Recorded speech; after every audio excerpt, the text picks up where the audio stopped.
Hello, I'm Chini from MSK Marai.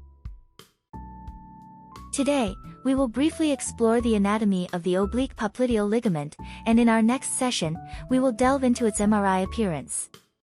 The oblique popliteal ligament is a fascial sheet located at the posterior aspect of the knee joint. It is approximately 5 cm in length and 1 to 1.5 cm in width. At the posterolateral aspect of the knee, the oblique popliteal ligament has attachments to the posterior capsule, the fabella, and the tibia. Medially, the oblique popliteal ligament arises from the confluence of the lateral expansion of the semimembranosus tendon distally and the capsular arm of the posterior oblique ligament proximally.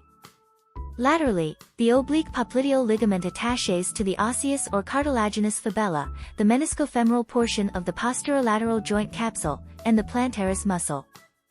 The oblique popliteal ligament is a lateral extension of the semimembranosus tendon that surrounds the posteromedial joint capsule, extending in a superolateral oblique direction as the largest structure in the posterior aspect of the knee. Thank you for watching. If you found this video helpful, please like it.